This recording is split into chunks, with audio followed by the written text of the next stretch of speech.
Hi, I'm Lizzie and this is Laura, and we have recently returned from a cruise on board P&O's Aurora. If this is the first time you've seen one of our videos, do make sure you subscribe to our channel. We do release a new video every week, so we've got something new for you to watch related to cruises every time. While we were on board, we actually had two different cabins. The first cabin that we had was C129. C129 is an inside cabin, deck 9 forward. As you enter the cabin, you'll find the wardrobe immediately to your left. This is spacious and had plenty of hangers inside, but you may find some longer dresses will touch the bottom of the space. Moving along from here, you'll come to the dressing table area. There's also a small sofa which we found to be very handy. There is a small table next to the sofa that had tea and coffee making facilities. This kettle is wired in and you can't unplug this to use the plug socket for something else. The mini fridge and safe are concealed in cupboards, and both are the standard versions that you'll find on P&O ships. The fridge got very cold and was great for chilling drinks. In the drawer immediately below the mini fridge you'll have the hairdryer. This was a decent hairdryer, but as always not as good as the one we brought from home. The only plug socket in the cabin is on this dressing table. We'd recommend bringing a multi-plug if you're cruising on Aurora. There are additional drawers in this area, one very small but good for storing paperwork, and the others were standard and ideal for storing clothing. If you turn to your right, you'll see the main bedroom area. We had the beds configured as twins, but you can also have a double.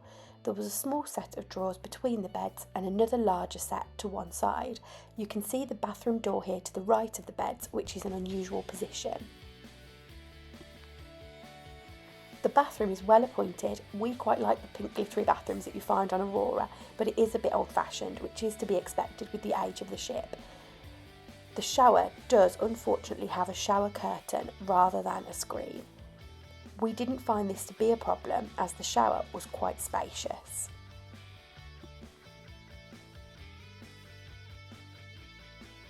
Inside the shower there is an adjustable shower head and a small storage area.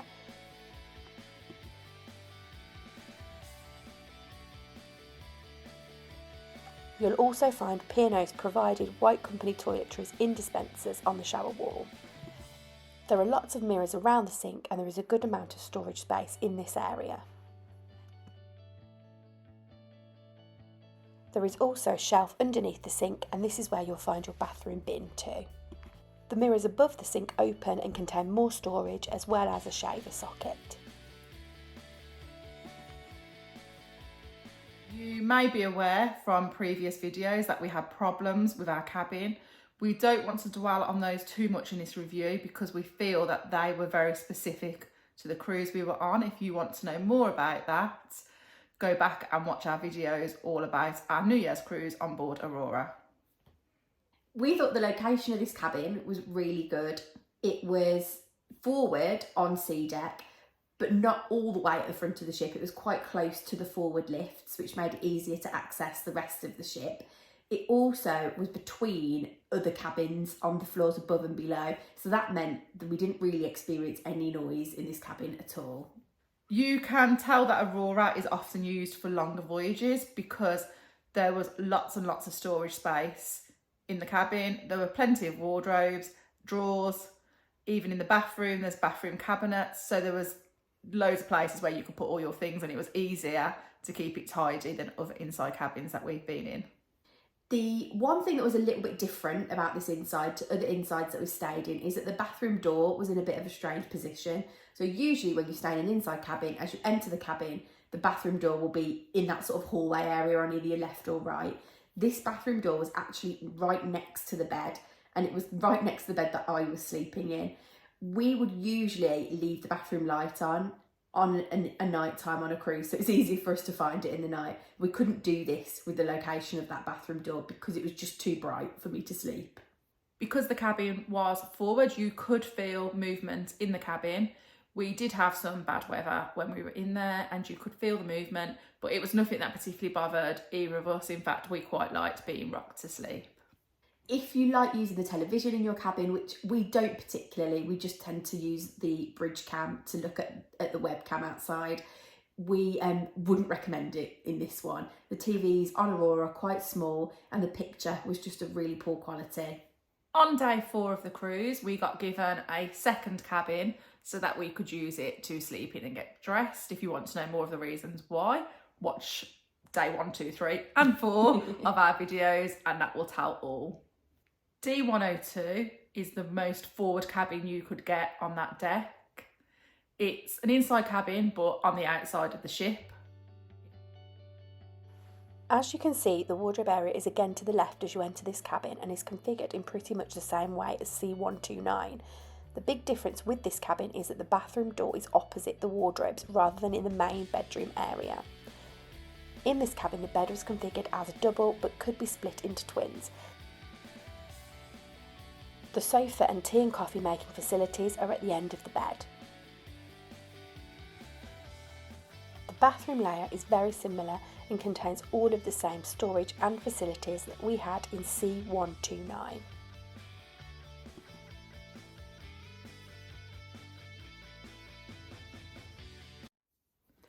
We stayed in this cabin for 2 nights and on the last night it was quite a rough night, but we have sailed through stronger gale force winds than that we sailed through on that night. We found that it was quite noisy in this cabin on that particular night, but also on the previous night you could hear a little bit of noise. Essentially, because it's on the outside of the ship, you could hear spray and rain hitting the outside of the ship. It was really strange because you couldn't actually see it, so it was bizarre. And there was also a crew door very close to where our cabin was, and you could hear something swinging in that area, which was a little bit irritating. Also, because there was quite a lot of movement, it was doing what ships do, and there was quite a lot of creaking. So it was quite a noisy night's worth of sleep. Well, lack of sleep really, but it was better being in there than the other cabin. This cabin was a more regularly sized inside cabin, so the door was in the place you'd expect it, and it was laid out a little bit more how an inside cabin usually would be. If we sailed on board Aurora again, we would choose C129 as we really liked the location of it. It was easy to get to lots of places on the ship, and you didn't even need to use the lift to get to some places because it wasn't far to walk up and down the stairs. We probably wouldn't choose D102 if we were selecting a cabin, and probably wouldn't recommend it to others because of the noise in this cabin and the way you could feel the movement there. However, we were very, very grateful for that cabin. We really appreciated the aircon in there, and we did prefer the layout of that cabin and really, really liked how it just seemed more cosy and comfortable in there. Thanks for watching. Don't forget to give this video a like and drop any questions you've got in the comments down below. Please also make sure you subscribe to our channel so that you don't miss any of our videos. You can also follow us on social media. We're Sisters on the Seas.